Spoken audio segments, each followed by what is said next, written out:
Hello, happy Saturday. We made it to Saturday, everyone. Thanks for watching Apocalypse Movies. This is the Lord of the Rings, Rings of Power review show on Prime Video. We're going to be reviewing the Rings of Power TV series, the long-awaited Rings of Power TV series. Oh, yeah. Prime Video, yes, sir. It's Jacob Bartley and Keith Barnes, but it's not Bartley and Barnes. No, like I said, this is Apocalypse Movies. And Jacob Bartley, how you doing?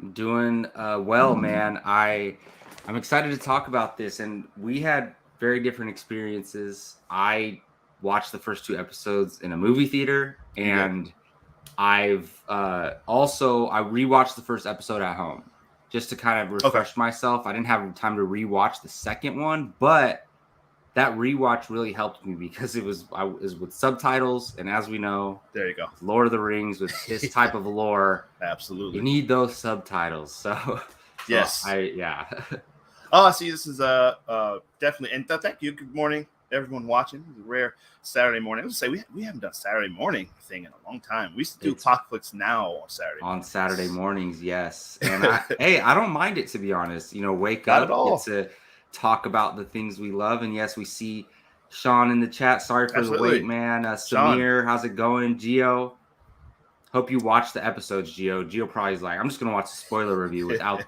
without watching it. Absolutely, yeah. Gio, Jake, if you're there watching, if you're still with us, thank you. Samir, everyone's good to see everyone. Sean, good to see you, buddy. Yeah, I apologize. That's actually my fault. Having some technical difficulties getting set up here for the stream, but yeah, I wish I'd watched these first 2 episodes in the theater. Having watched them, I watched most of episode 1 last night before it was really late before I fell asleep, and then just watched the rest a little while ago this morning. Yeah. So yeah, the scale is pretty big. It's something that we'll get to it, but I definitely wish I'd have been able to go to the theater and watch it with you guys, because it's that big and cinematic. Yeah, it was. I loved it because there were no trailers. Yeah, it started like right at 7. Okay. They did show the credits at the end of the first episode, but it went by so quick that it kind of just felt like one big movie, to be honest.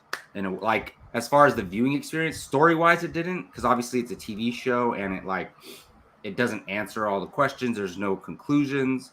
So like that, in that sense, it didn't feel like a movie, but visually, it felt like a movie.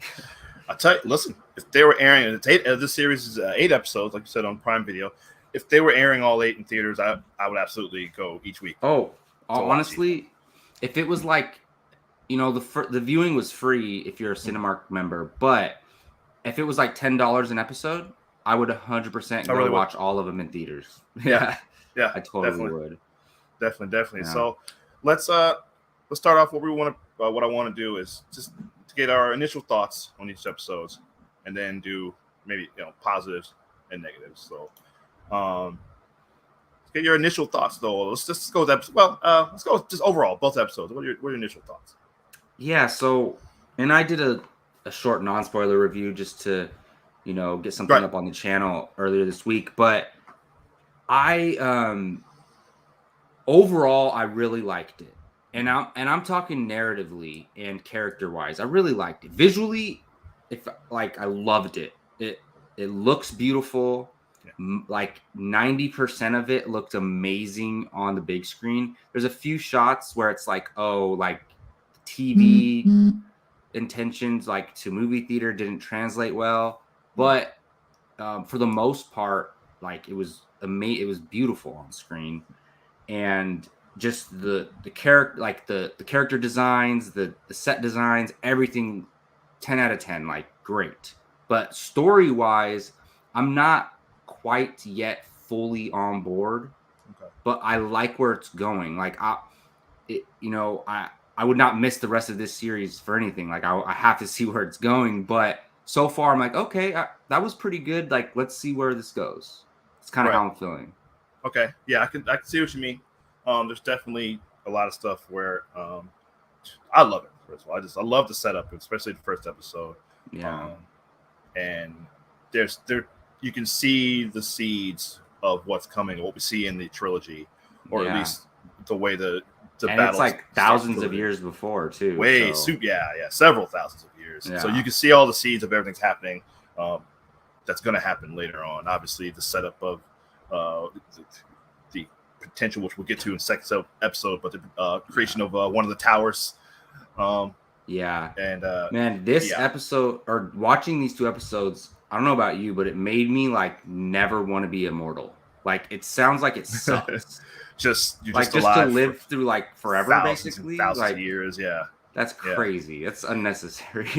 Well, that's one of the reasons. Jump into the trilogy. Why Elrond, who's Hugo Weaving, didn't want his daughter to marry Aragorn, because he's like, listen, you're gonna live forever, and he's gonna die, and you're gonna be sad forever. Yeah, So, but yeah. So I did not watch going into this. I remember maybe 2 years ago when the first images showed up online,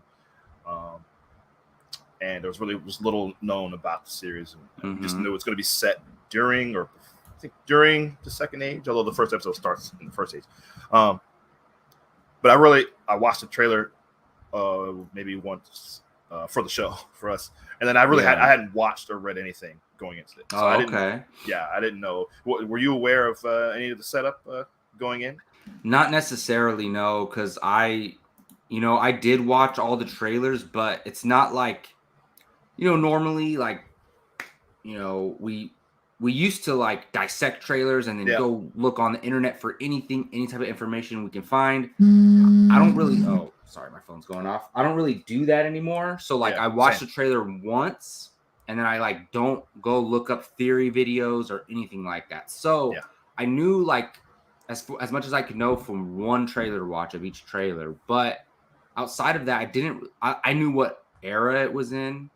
I knew what the familiar characters that would be involved, but other than that, I no idea. Right. I'm the same. I stopped doing, especially a lot of movies and stuff. I did the same thing, but I watched the trailer just to see what's going on, and then that's it. So I'm exactly the same way. So I didn't even know the characters. I knew, so I had heard, or just scrolling through whatever Twitter or something, I knew Galadriel was going to be in this. Yeah, series. And I mean I think back when they announced the show, they said Galadriel and Elrond were going to be in it, and then people were like, "Are Cate Blanchett and Hugo Weaving going to play them?" Like, and obviously not. So I didn't know Elrond would be in it. I had no idea until I started the episode and went, "Oh, Elrond's in this series." Yeah, I had no idea. Give you a sneak peek. He's my favorite character so far. By far. I do like the actor. Honestly. Yeah. But so it seems to be, at least the first episode especially, it seems like Galadriel it's kind of centered around her. You see her as a child. For the most part, yeah. And her brother and family, get some background of her. There's so much of, I know you've read the books, but there's so much supplemental material that Tolkien wrote, and other people have also contributed to, that provides so much context and history and all these characters. The Silmarillion, I've never got into all that too much. The Silmarillion is like it's like a text. It's like a history book. Yeah, more than like a novel. Right. Yeah. Which, and there's the same thing. It's sort of like what's the Harry Pottermore, like those. To go along with all the Harry Potter's lore, because there's so much. And just Geo asked this just to give. Geo asked, Legolas alive during this time? Probably. I don't think so. I don't know. Maybe he might be a child.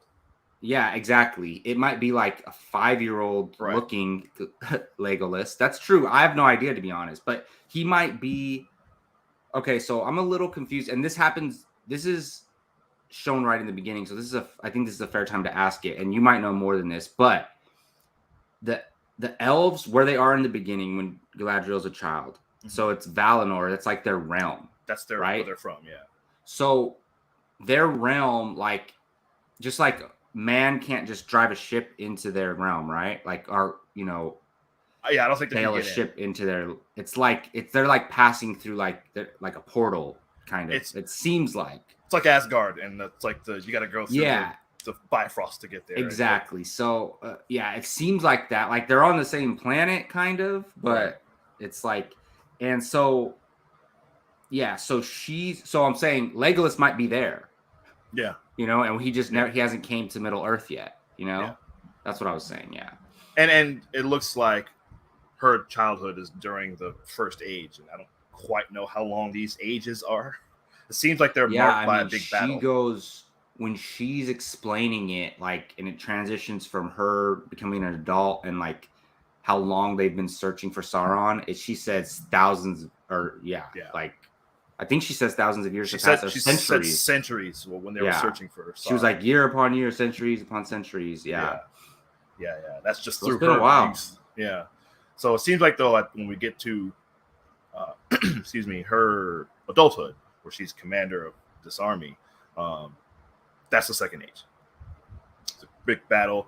We know that they all left Valinor, and it was cool to see that shot of all the fleet of all the elf ships in the oceans heading to Middle Earth to go battle all the orcs and Sauron.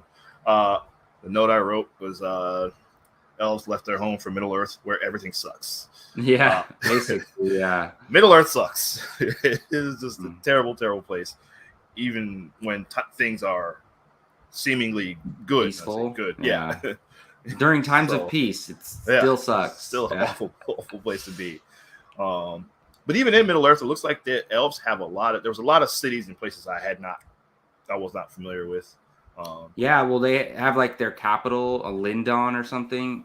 Linden, yeah, Linden in Middle Earth, yeah, yeah, which is cool to see. Yeah, capital of the High Elves. It says here. So, but yeah, speaking of that opening, it's a 17 and a half minute opening scene. Like I said, mostly before like the title card comes up. The title comes up, yeah.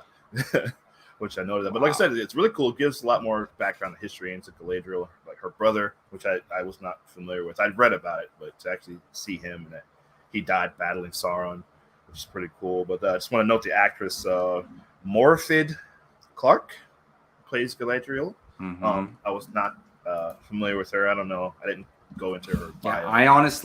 I don't really know any of these actors. Any of these actors, yeah, same. Which is I like that. Yeah. Because they're all, I'm sure, like they're all great performers, and Absolutely. they're probably like, professional theater actors, a lot of them. But I like that I don't recognize any of them because it makes me feel like more into the world. It doesn't take me out of it at all. Right. Yeah. Same. Yeah. And Elrond, played by Robert He's Aramayo. So good. He's great. Because like, I'll be honest with you, I like Galadriel like in the sense of a warrior. But she's not, and I don't think they're trying to make her charismatic or welcoming or friendly. She's obviously very, driven by her mission, and she's angry, right? Yes. So we're not supposed to be like, oh, I want to hang out with her. But Elrond, I love his, like, he's so charismatic, and he's like very, like, I would want to go hang out with him, Like, that's what the vibe I get from his character. Yes. And I love the history, get the setup and history of their relationship. I mean, they're friends. Now, obviously, later on, we know that he will be her son-in-law. But which is kind of odd. I'm wondering what their age difference is. It looks like they're kind of the same age-ish. But I mean, they're elves and they're immortal, so who knows? Exactly. So hundreds of years younger than her. Like if she's 28 and he's 20, like they would still look very similar because like time moves so slow, Like, right. Just like you and I. You and I look similar, even though we're 13 years. Exactly. No, just we already joked about this. I'm like almost your mom's age. Yeah, exactly. Yeah. But I do love I love the relationship between the two of them, and she's driven, like you said, by the death of her brother. It's one of those situations where everyone thinks Sauron's just gone missing for whatever reason. They seemingly defeated all the orcs. Sauron's gone missing. They're looking for him to make sure, and eventually, like you said, year by year, century by century, they never find him. So everyone thinks, well, he must be gone. Mission accomplished. We're good. And she's like, no, he's still out there.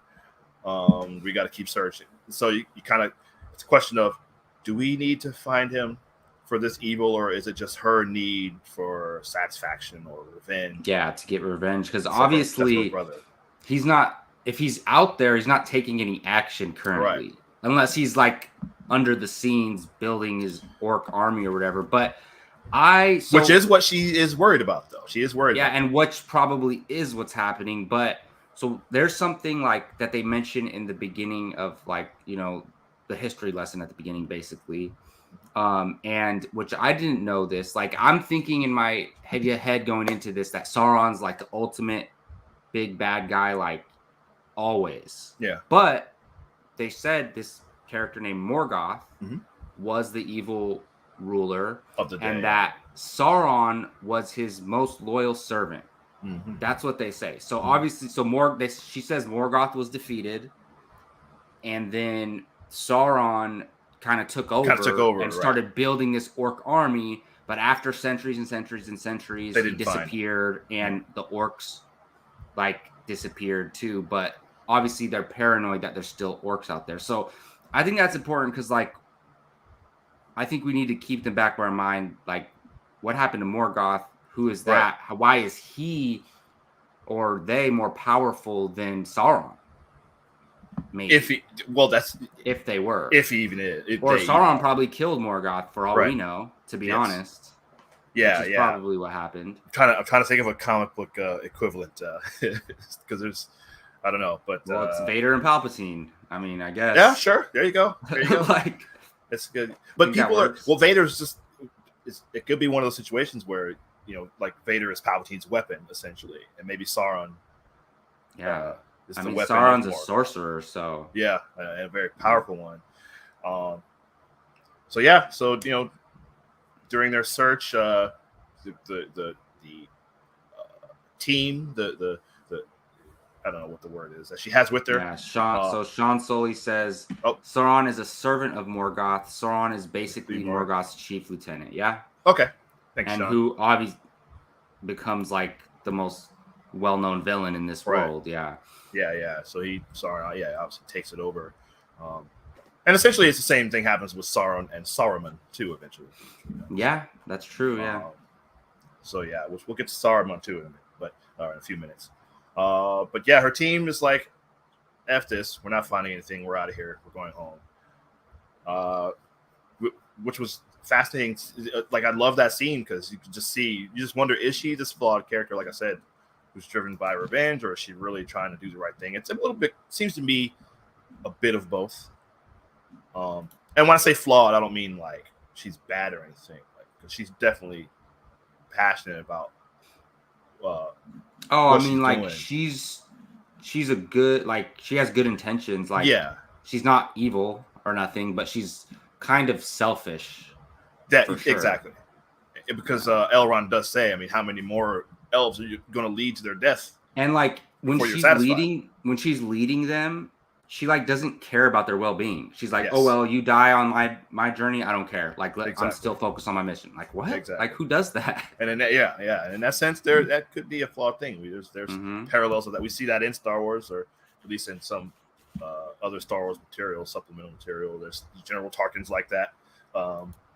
Obviously, there's parallels of that within the real life military. But we don't want, but of course, absolutely. But we don't expect that from Galadriel. Yeah, exactly. Character that we've like, looked up to for so long. The Lady of the Woods. Lady of the Woods said, yeah, you definitely get you can see the seeds of what we see with Cate Blanchett later on. Yeah. So I love the performance by this actress. So she's very good. And like you said, Elrond, Robert Aramayo, very good. Very good performance by him. She says to him at one point, which I noted, "Oh, Elrond, you're turning into a politician," or something like that, which I did find that interesting. Yeah. Obviously, watching the original trilogy, he does eventually become the king, and you can kind of see how he does. That definitely is a skill of his. He's kind of plays.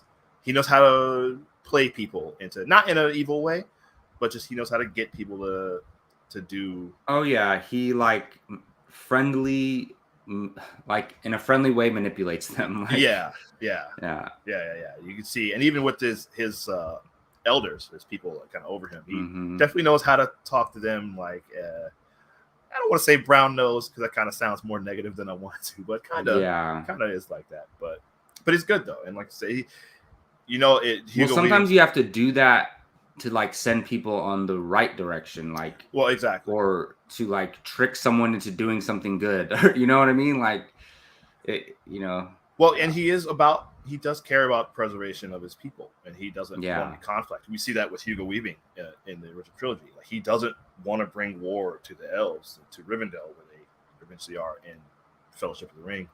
Like, he's trying to avoid it, you know. And he saw, obviously, well, maybe the series will end with what happens, but he saw what happened with the ring and with during the Sauron and the Battle of Men, and Isildur, I think was his name, that took the ring and was supposed to destroy it. Didn't.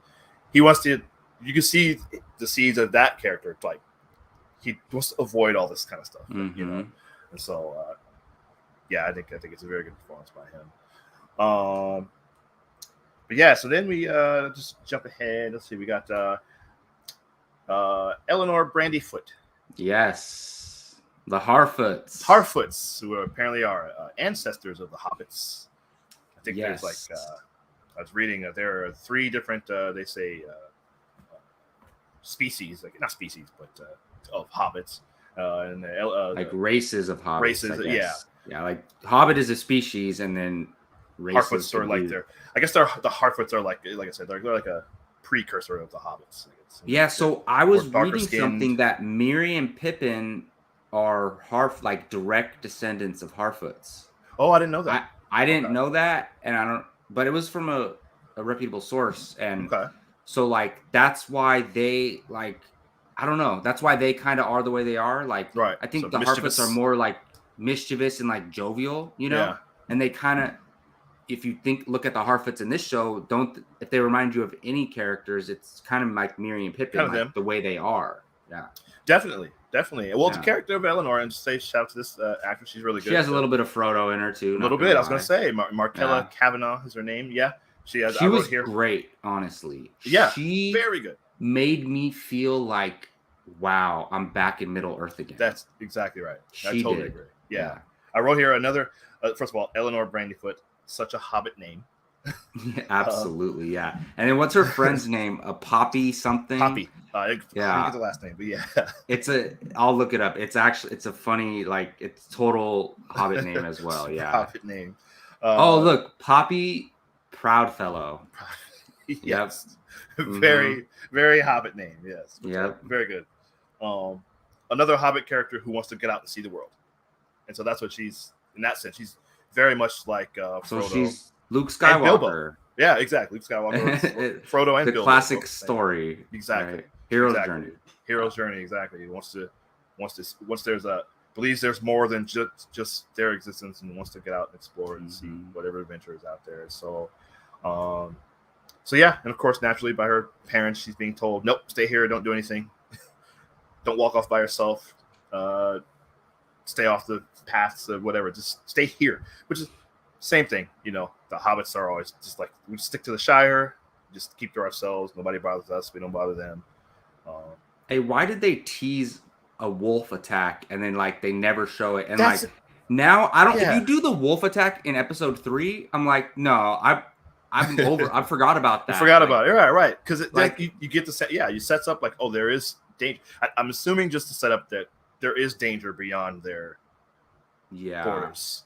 So I guess so. Better for her to or maybe it still comes and the stranger helps out with that situation. Yeah, that's a good point. Who knows? But still, I feel like they should have done it in episode 2. No, I agree. You know, because it did feel like that wolf was sent by someone and or it something, was like tracking them or something. Yeah, you're right. Or was about to. Yeah, that's a good point. You never get back to it, but. But yeah, definitely the good setup, her sense of adventure, and obviously with the stranger, we'll get to that in a minute. But you definitely see this character is going to have a huge role in whatever's coming. Let's see. Next note I have is, as usual, everyone else thinks the threat is gone. Galadriel wants to keep hunting for Sauron. So yeah, that's basically the setup so far. Is the king says basically, Galadriel, good job. Everyone, good job. War is over. Declares the war over. Everyone go back home to Valinor, where you will live the rest of eternity in light. And she is not happy with that. Yeah, so basically, like, once you go back there, she's just, like, going to be sitting around doing nothing and just, like, living forever. And so I get, like, at first, wasn't understanding what was happening at first. Like I was like, wait, are they going to die? Like are they like going to like heaven, like their That's what it. Valhalla Yeah. or whatever it Yeah. seemed like. In a That's what it way, felt it like. kind of is. It's like they're already born in Valhalla and they just Right. live there forever. Like that's their life. Yeah. And it's like she'd rather be out continuing her mission. And I don't blame her, to be honest, but I would not jump out in the middle of the sea though. I mean, That's maybe if I was like a magical elf, but yeah. That was really giving me anxiety seeing her.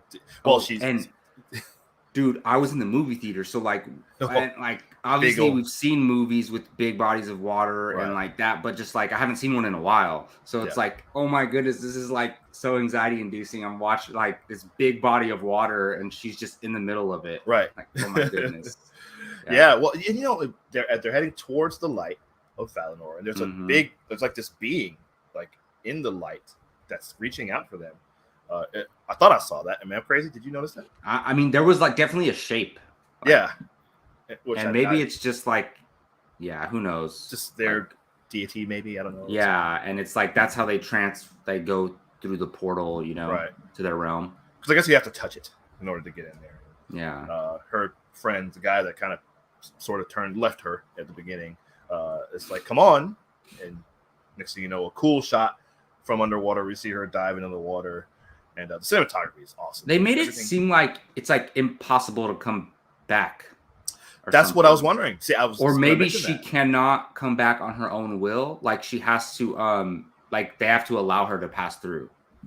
Perhaps. And so, yeah, that's a good point. Because, I'm wondering if you can't. Well, in the Fellowship of the Ring, like they're all aware of the evil that's spreading, and they're going to leave Rivendell and go back there. Yeah, and it did seem like maybe if you leave and come out and go back, you can't leave again. What? Yeah, like in Wonder Woman, like, Wonder Woman leaves Themyscira, and they're like, you can't come back. Yeah, it's like when you leave the nightclub and they don't let you back in. You know, like if you don't have your wrist. Yeah, you gotta have a stamp. Yeah. Yeah. So maybe somebody makes a call and says, yeah, go ahead and let them in.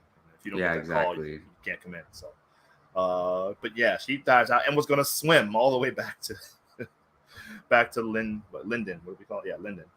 Yeah, and I think this is about where the first episode ends, and then we see the stranger, like all this, people are sensing stuff. The skies start lighting up, and right, there's a comet. There's something flying over, and in my head, I'm thinking, oh, that's Gandalf.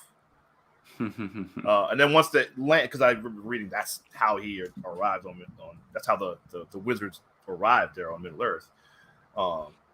Once it lands, and it seems like all the main characters see it. We'll get to the other elf character, Arondir. Yeah, apparently there's different wizards. Like Gandalf isn't the only I think wizard around. It's maybe like a handful of them. Yeah, and they don't have to follow the traditional mythology, but Gandalf doesn't show up until the Third Age.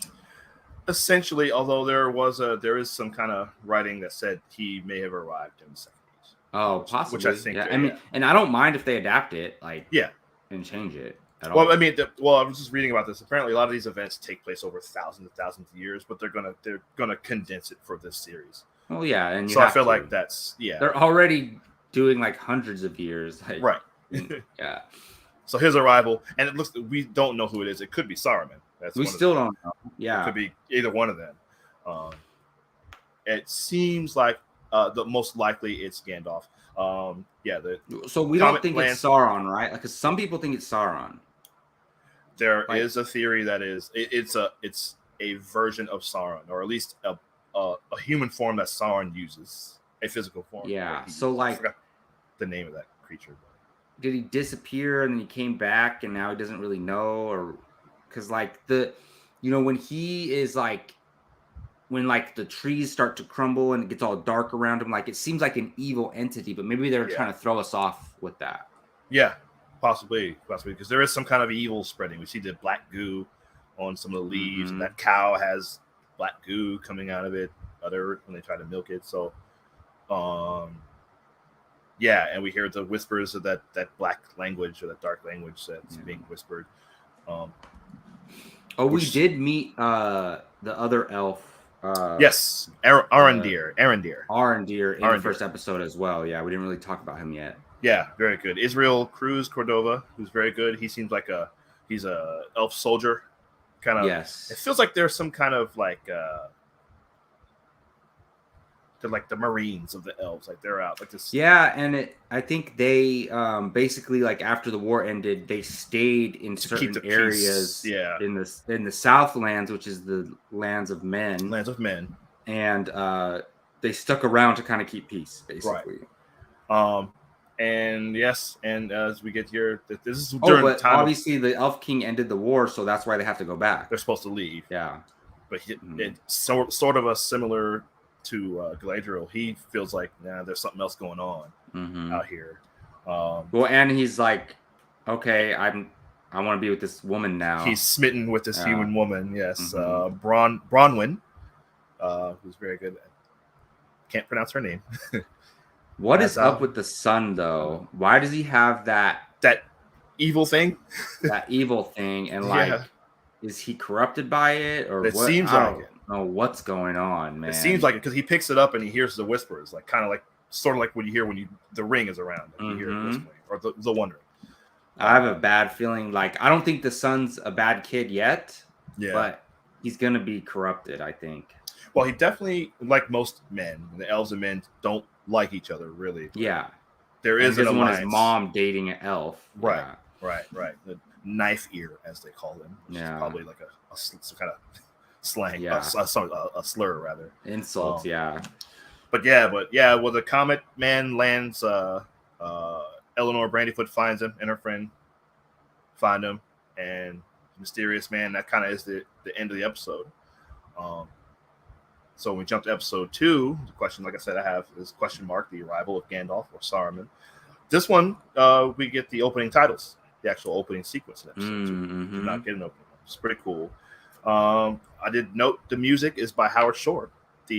Oh, nice. The intro music is by Howard Shore, who scored all 3 of the movies in the original trilogy, and I think the Hobbit trilogy as well. And I do want to note also both these episodes directed by J.A. Bayona. Yes. It's pretty cool. Which I like him. I mean, I didn't love Jurassic World Fallen Kingdom, but I liked his what is that movie? Is it A Monster Calls? Yeah, Monster. I was gonna say When a Monster Calls. Yeah, that movie's great. Yeah. That's the 2 like big things he's done. Doing a good job, I think, directing these 2 episodes. Yeah, solid. And I will say, because like I need to separate the episodes in my mind. So like episode 1, if I look at it as a single episode, it's okay. It's a nice introduction to the series. A lot of setup. Episode 2 is great. Yes, completely great. I love episode 2. That's when the stuff starts happening. Arendir and Bronwyn are investigating whatever happened to that town where she's from. I think it's called that's not the name. It starts with an H. It's a town where she says she was born. Yeah. People can forgive us for not knowing every single location. There's a lot. Name. There's a lot of locations. I do like how they help us out in the chat, please, for stuff we don't know. We truly appreciate it. If you're watching on replay, definitely fill all that in for us. But I do what they do because there's so much. They do have the little map. They do like their which is cool. I mean, transition with maps and stuff to show where. Yeah, and like the maps are in the books too, so it's like it's kind of sticks true to that. It helps with the storytelling for sure. Yes, very much. Very much.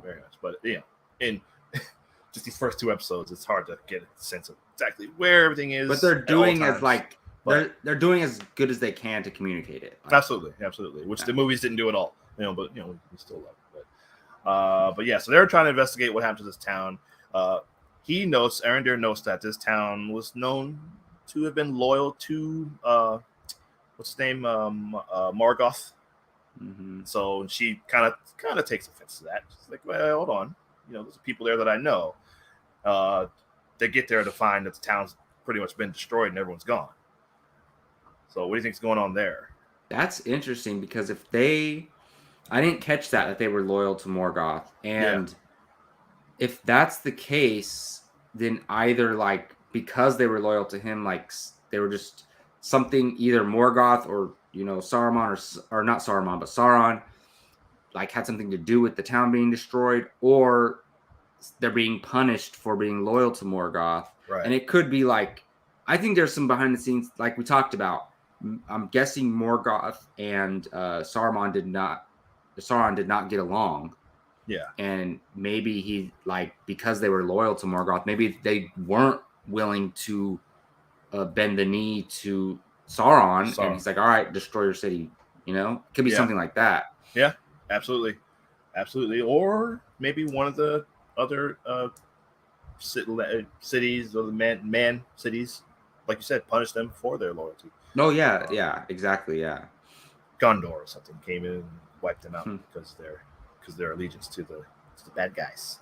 So, but yeah, Horden, that's the name of the town. Yeah.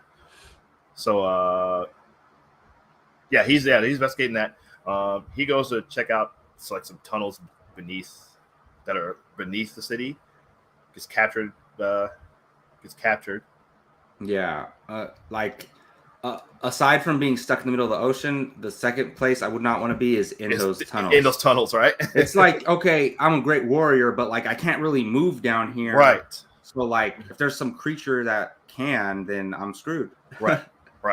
It made me think of when Frodo was in those caves with the big spider, and oh my goodness, yes. Which was odd. So I hate that. That's one. I hate that whole sequence in that movie. But yeah. So jump back to Galadriel. She's out in the middle of the water. She gets rescued by some people who've been shipwrecked by a monster of some kind. That cracked me up. Like the lady brings her on board, and I think that lady was pregnant too. If I'm not I didn't even notice that. Okay. Yeah, and then she's like, "Oh yeah, give her in." Oh no, she's an elf. Like, right. Get off the ship. Throws her off, and then the rest of them die except the one guy. Mm-hmm. Yeah, which is very like, damn. Well, he helps her on. She's just like, I forgot what she said. They asked if she was attacked. She's like, no, I wasn't attacked. And they see what they think is their ship up ahead, because you can see the sail. Oh, but like the sails are still stuck to the monster, which I thought, that's cool. That was a cool sequence. Yeah, it was. But yeah, I like how the lady like just brushed Galadriel's hair back and was like, liar. And like, why do they clearly state why humans hate elves? Well, there's men have beef with the elves. Dwarves obviously have beef with the elves. I think the elves are like... They're like high and mighty. Like they're like... Yes. I think there's a little bit of that. And people sort of kind of like the Jedi. Like kind of people look at the Jedi and like... yeah. That's true. Like they're immortal. They're like super powerful. They're basically like the high class. Like... Yeah. And they walk around and they kind of look down on all the dirty... They're all clean and bright and shiny. And they're all white, wearing all white hair, and they look down on all the dirty rest of the world. And then the men are in the Southland. So you're right. Yeah, interesting. Yeah, so I think there's a lot of that. That makes sense. Yeah. But yeah, like I said, cool sequence between the shipwrecked people and the monster. Let me see. Okay, Elrond has been tasked by his High King, and the guy. His associate, I didn't get his name. Sorry. The great Elven Smith, Celebrimbor, I think Brimbor. The guy that Forgive he me looks for the up names. to. Yes. Yeah. He's like, hey, I got a plan. I want to build this tower with this very hot fire, so we can forge any of the thing we want that'll help Middle Earth. Obviously, it's okay. I think it's going to be. It's either Isengard or the tower where they make They make all the rings, but obviously we know that's going to be bad news. But Elrond doesn't know that right away, so he's like, okay. He's like, I want it done by spring, please. And it's like, well, how are we going to do that? I'll see if the dwarves will help us. So he goes to I didn't get the name of the city, but he goes talk to his friend Prince Durin. Oh, it's called Khazad Dûm. Forgive us also for the pronunciations. We're not going to get all the pronunciations. Nope. But he goes there to talk to his dwarf, his friend dwarf, who's Prince of the Dwarves. His name's Durin the Fourth. Of course, they all challenge him because the elves, they're they're just like these. I don't know how you describe the elves. They're like an offensive line of the football team. Like they're just a bunch of oafs who like the stereotypical kind of jocks. Yeah, of the exactly. world. Yeah. So they're just challenging him to basically we're gonna smash rocks until one of us gives up. Oh yeah, the dwarves. So I'll say I like of everything that happened in these first 2 episodes. Mm-hmm. Everything between Elrond and Prince Durin, I loved it so much. I could watch a show just on them. Like honestly, One of my notes. So great, like how he's mad at him for like skipping out on like 20 years of his life, and the conflict that to him 20 years is like a blink of an eye, but to Durin it's like an entire lifetime. And like how he's angry with him, and like obviously as humans, like we don't have those time differences, but as humans we've experienced those things where like you don't see a friend for a decade and you know they got married and had a kid, and like it's like damn, I wasn't there at all, like, and so it's very relatable. Yeah. And it's like I loved it. Absolutely. Yeah. I'm 100% with you. One of my notes is the always entertaining beef between elves and dwarves.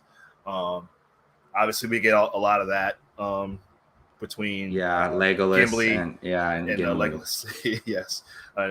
And of course they grow to become very close friends.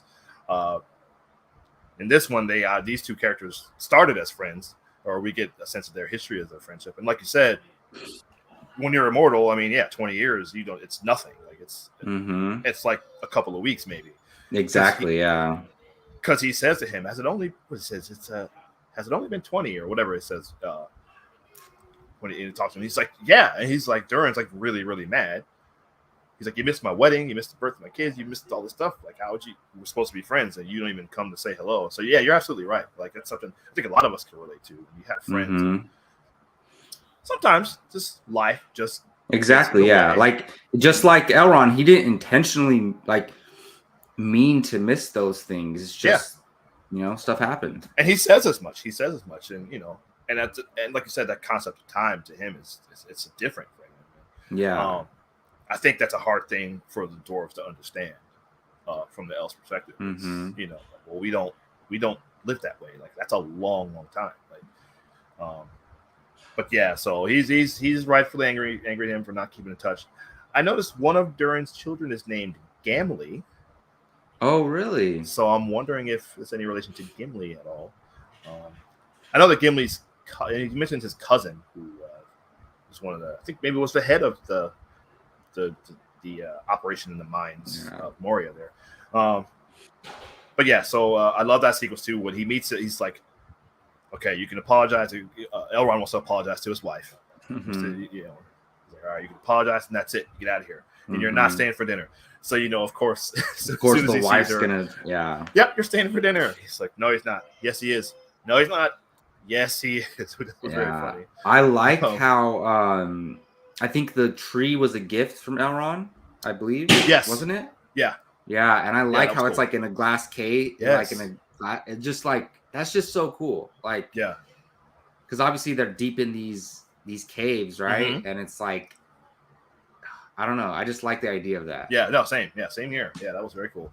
Speaking of trees, there was a quick go back to the end of the first episode. As the comet with the man in it was flying over, we saw briefly a shot of the Ents. Yeah. Mm-hmm. Yeah. So there's like a few of them standing around turning to look up at the sky. So I thought that was cool. I love that. And so we got a new viewer, Film Watcher, says this show is awesome so far. I agree. I mean, after finishing episode 2, if I just watch episode 1, I'd be like, I don't know about that. But after finishing episode 2, I agree. Yeah, I totally agree. Yeah, absolutely agree. We're with you. Thank you for watching, Film Watcher. So yeah, we go back to the other town. What's it called again? Sorry, Horden.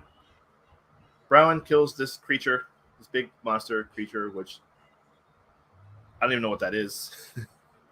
But she shows her prowess, her skill. She's skilled enough to take down this creature, go back, convince her people that we got to get out of here. Oh, it was an orc. Was it an orc? Because it looked really big. This is a really No, big orc. it was an orc. Okay. Yeah, and that's the whole thing because they're not like they're worried about that the orcs are still out there, right? Right. And so that was the whole reveal that they are, and they're Yes. they're literally like hiding in places like under people's floorboards and things like that. And I'm Yeah. like, Yes. that's crazy. Like I it's completely missed that. just like laying down there and like not eating or anything. Like, Which is bizarre because you know they like to like eat pretty much anything that's alive. yeah. So, but I don't know. Like I'm so first of all, if I'm not mistaken, the orcs in the Hobbit trilogies were all CGI, right? In the Hobbit, I think they were. Or there was a lot of CGI involved. I'm so glad it's like the practical feel of the orcs again, like from the original trilogy because like as much as gross and nasty as the orcs are, like they are a part of this world, and like it doesn't feel like Lord of the Rings without the orcs. It's for me at least. And I'm just glad the orcs are like practical effects again. Yeah, I completely agree. Which is because like that the orc in Fellowship, the one that the one at the end, like the badass one that I think he has a name, but the one that giant one, the one that kills Boromir. Yeah. Like I love that elf. He's like one of my favorite characters, or that orc. He's one of my favorite characters. That must have been a wrestler or a football player. That's a big. Oh, for sure, yeah.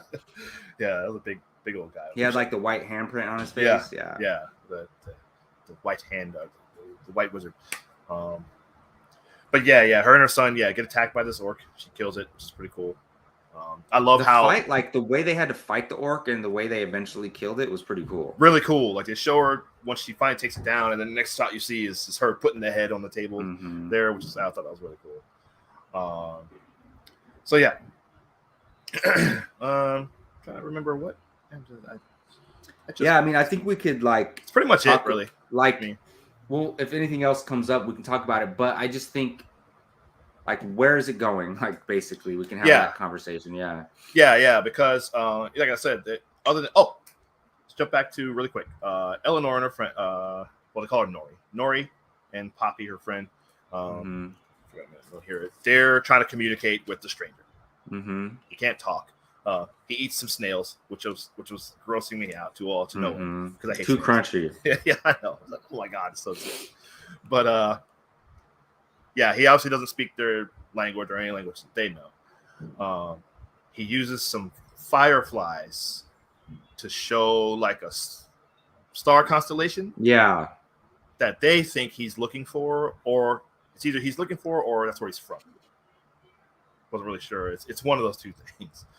And she says, I don't know. Wait, so do the wizards come from space? Is that what I don't know. Is that what we're talking about here? I've always described them like it's Gandalf. It's like an wizard angel creature from. I've always said just from space. That's what I've always said. Just please don't ever take like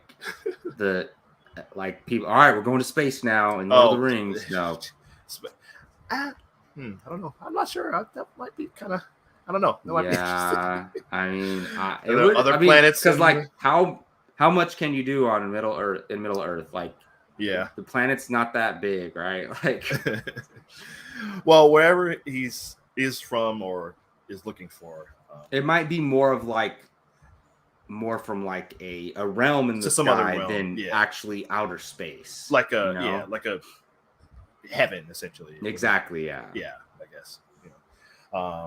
So they're going off to go, I guess, help him find or something. They're going to help him do something, either look for that or figure out a way for him to communicate what he's there for. So like I said, that's kind of the big mystery. And then the episode ends with Galadriel and the lone survivor from the shipwrecked people are kind of accosted by another mysterious being shrouded in light, standing over them on a ship. We don't know who that is either. It just ends, It just kind of ends with all that stuff. So, I'm in, man. Like you said, this episode was really good. There's a lot of setup in the first one. This one kind of gets everything rolling. Although we get a little bit more of the action rolling. We still don't know exactly what the actual conflict is in terms of who's behind everything. Mm-hmm. Obviously, that's not going to come till later, but yeah, those are the first 2 episodes, man. So I mean, obviously, Sauron's gonna be involved. I mean, Mhm. that's for sure. I mean, we saw like a glimpse of him, like it's basically like a silhouette from a far distance, and he's like has the crown thing on, Mhm. but that was like centuries ago, right? Yeah. So I don't think the stranger Sauron. Now that I'm thinking about it, because Hmm. like I think Sauron is on Earth Yeah. somewhere, and that the stranger was sent for a reason to like obviously there's a huge conflict coming up, Right. and the people like they're gonna need help. So I think he's some type of wizard. This is like the logical thing for me would be like, okay, it's a new wizard that we never known before, like bringing a new character. Right. Like there's things called like blue wizards or something like Mhm. that. I don't really know much about it, but okay, do that. Introduce new mythology, like give me a new character. But at the same time, like if you're a business and you're like, okay, we need this show to like we need everybody to watch this show. We want as They much want. eyeballs on this show. Like, okay, make it Gandalf It's or got to be someone we know. Saruman Yeah. or whatever. So, who do you think it is? Like, do you think it's a character we know or a new character? I feel like it's Gandalf. Like that's who I feel like, because I know that he said or it's, I don't know, he lived among the elves for a while, Yeah. like without a name or something like that, or I Mm, think, because I think they gave him a name or something. Can't remember, or something like that. Like yeah. someone else named him or something like that. I may be wrong, but I feel like I remember reading or hearing that. So I feel like that's who this is, and the fact that he uses this kind of magic to control these fireflies that the 2 girls have. I know that Gandalf, remember in I think the 2 Towers, where he kind of spoke to that butterfly. Oh yeah. To go get the eagle to come help save him. So that made me really kind of, in my mind, kind of cemented it for me. Like, I feel like that's Gandalf. Or it could just be an ability that they have. Yeah, that's true. And But yeah, I mean, I'd be cool with it being Gandalf because like I was thinking about this the other day. So Warner Brothers owns the rights to their films still. So anything that they did in their films that wasn't from the novels, which I can't even point out one example, which who knows if there even is one, like Amazon can't use. So like that makes me think, are these canon with the movies? Or is it just like, the books and the movies are the same and it's all one big canon? Like it could be a similar situation to Watchmen, where like the Watchmen TV series is really a sequel to the book. Like it's not related to the movie at all. Yeah. So it could be one of those situations, I think. But I wonder, essentially, all the major events that happen are still the same. It's the same, yeah. In the books and in the movie, so it doesn't really matter, to be honest. Yeah. That's exactly right. I was just about to say that. Well, it makes me do one. I was wondering too, if we jump ahead, will we see possibly Kate Blanchett or Hugo Weaving revising their roles? Yeah. I mean, if they jump ahead to that battle. Yeah. Possibly, like maybe in the last episode or last couple episodes, or even just like a flash forward or something. All right. It's, see. Yeah, there you go. Witcher. Is that Yeah. That's a good point. Like the Witcher series. Based on the books rather than the game. Yeah. And like we said, it's kind of like Harry Potter, where like they were very, very close to like almost like page for page adaptation. Like obviously it's condensed. Yes. But it's like there's no like major events like most novel adaptations, they completely change it. Like everything. Like Ready Player One or something, where they. But this is like, from what I know, is pretty true. Like they cut out stuff from the books, like Tom Bombadil, which is probably a smart move. But but they didn't take anything away, like any major events. I don't think so. Absolutely. Well, and the movies do the same thing. You know, the original trilogy. There's a bunch of stuff. Obviously, that just books are vast and very dense. There's a lot. I mean, Galadriel's husband, I don't think we ever see. He was supposed to be there for like everything. He's not in the movies at all. Not that I recall. So maybe it's a character we'll see on this series. Yeah. So do you have a favorite character in the show so far? So far, I'm definitely with you on Elrond. On Elrond. I mean, I like him and Prince Durin together, so Prince Durin's up there too. Yeah. And watching the trailer or previews, I wasn't going into it. I was like, do we need hobbits? Like, I thought this stuff's supposed to be going on without hobbits, so we don't even have hobbits around. But I like their presence. I like the characters there that are there. And I mean, it's cool that it's like the Harfoots, because it's like it's not just like they didn't just make it up. It's part of the mythology. It's part of it. It gives us hobbits without them being exactly hobbits, because they're not exactly like hobbits. They're a little different. And I do think, and while I'm kind of with you, like if they told me before there's going to be no Harfoots or hobbits, I'd be like, okay, that's fine. Right. But now that I've seen them and how they're going to work into the world, I'm like, okay, I'm glad they're here, because honestly, Nori is up there as one of my favorite characters as well. Her and Elrond like are carrying the show for me. Oops. And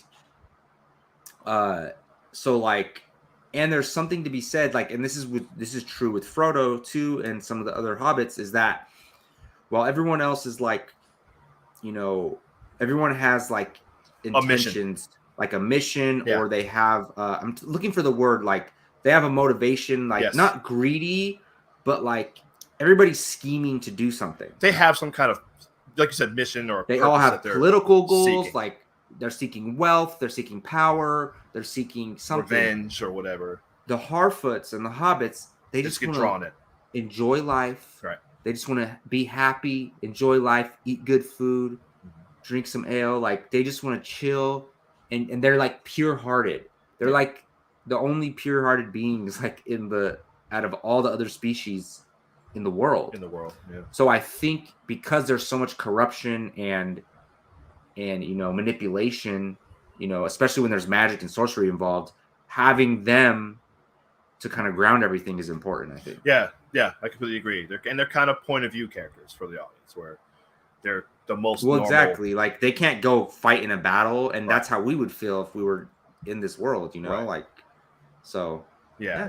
They're the most. Like you said, the most like normal, I guess. Like us. Even it's funny because we're regular humans, but even the humans are kind of looked at as like mythological beings to the Harfoots. Like they're kind of like, oh, humans are so powerful, like a man, and they even call, like, they don't know that the stranger is a sorcerer or whatever, or a wizard, but they just see him right away. He's regular human size, and they call him a giant.